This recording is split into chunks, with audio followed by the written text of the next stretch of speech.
तरफ से आप देखें तो नंबर्स काफ़ी स्ट्रॉन्ग देखने को मिल रहे हैं। इसकी चर्चा स्टॉक की हम लगातार काफ़ी हफ्तों से कर रहे हैं। स्टॉक में आप देखें तो आउट परफॉर्मेंस भी इंडेक्स के मुकाबले यहाँ पर देखने को मिल रहा है। अब खास बात आप देखें तो जो मार्केट रेवेन्यू का आंकड़ा एक्सपेक्ट कर रहा था, इसे थोड़े से स्लाइटली बेटर देखने को मिले।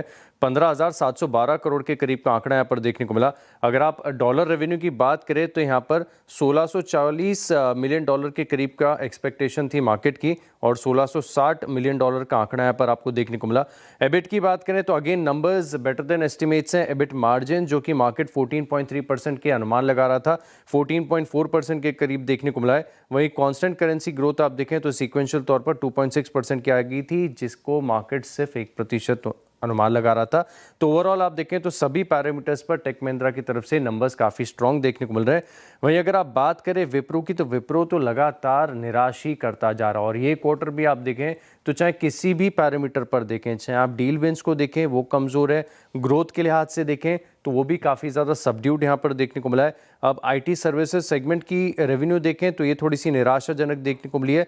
लेकिन अगर आप विप्रो के केस में देखें तो दिक्कत की बात है कि जो गाइडेंस यहाँ पर दी गई है ये भी मार्केट को पसंद नहीं आई और जो आईटी सर्विस की डॉलर रेवेन्यू गाइडेंस यहाँ पर दी गई है, इसका भी एक असर यहाँ पर देखने को मिल सकता है। तो ओवरऑल नंबर्स अगर आप विप्रो के देखें तो हर पैरामीटर्स पर काफ़ी कमज़ोर हैं। ओके, नंबर्स विप्रो के फाइनेंस यहाँ पर आप देखें तो सीक्वेंशियल तौर पर मैं नंबर्स आपको बताता हूँ। रेवेन्यू का आंकड़ा यहाँ पर तकरीबन आपको 2004 करोड़ देखने को मिला है। मुनाफे की बात करें तो बढ़त है और ये सीक्वेंशियल तौर पर मैं नंबर्स आपको बता रहा हूँ, जहाँ पर 272 करोड़ का मुनाफा बढ़कर 830 करोड़ हो गया है। स्ट्रॉन्ग ग्रोथ यहाँ पर आपको देखने को मिली। लेकिन खास बात है कि जो नेट इंटरेस्ट इनकम आई है 344 करोड़ के करीब है। वहीं एबिटा की देखें, हालांकि एबिटा पैरामीटर ठीक नहीं है जो फाइनेंस के लिए, लेकिन इसको भी आप देखें तो यहाँ पर ग्रोथ आपको सीक्वेंशियल तौर पर नजर आएगी।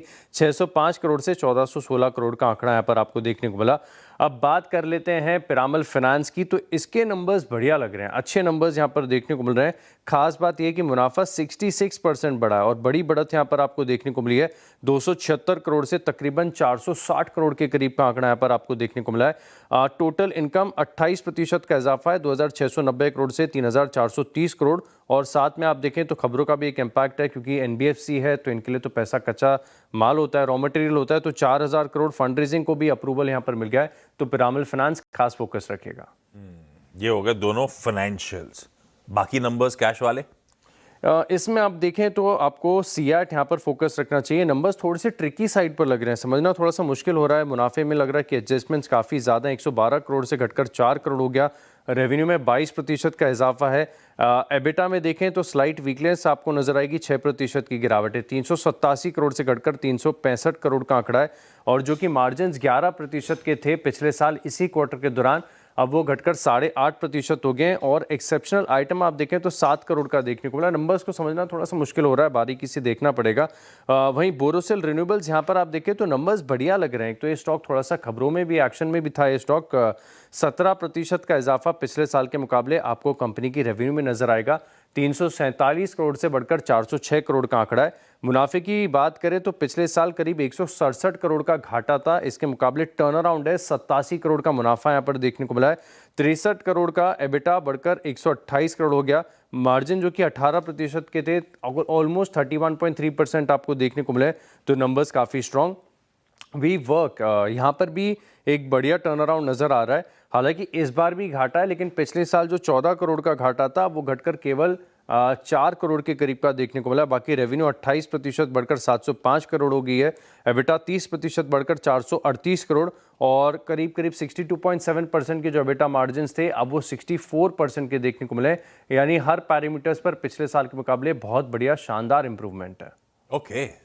HCL टेक यहाँ पर फोकस रखेगा और बड़ा कोलैबोरेशन, बड़ी खबर यहाँ पर देखने को मिल रही है। लेकिन ध्यान रखिएगा, इस अच्छी खबर के साथ आज 12 रुपये प्रति शेयर का एक्स डिविडेंड भी है। तो इस स्टॉक में खुलते ही थोड़ा सा 12 रुपये का एडजस्टमेंट होगा। लेकिन खबर अगर आप देखें तो काफ़ी बढ़िया है। एक लार्ज डील विन यहाँ पर अनाउंस की गई है ग्लोबल कैपेबिलिटी सेंटर की तरफ से, और इससे अगर आप देखें तो 7 साल का ये अग्रीमेंट है, जिसमें guardian life insurance company of America के साथ ये डील की गई है। अच्छा, इसके डील के मायने रेवेन्यू पर इम्पैक्टफुल काफ़ी ज़्यादा हैं, क्योंकि मैं देख रहा था कि ऑलमोस्ट FY27 30 से लेकर 40 बेसिस पॉइंट का इम्पैक्ट यहाँ पर आपको देखने को मिल सकता है। तो HCL टेक यहाँ पर फोकस रखेगा।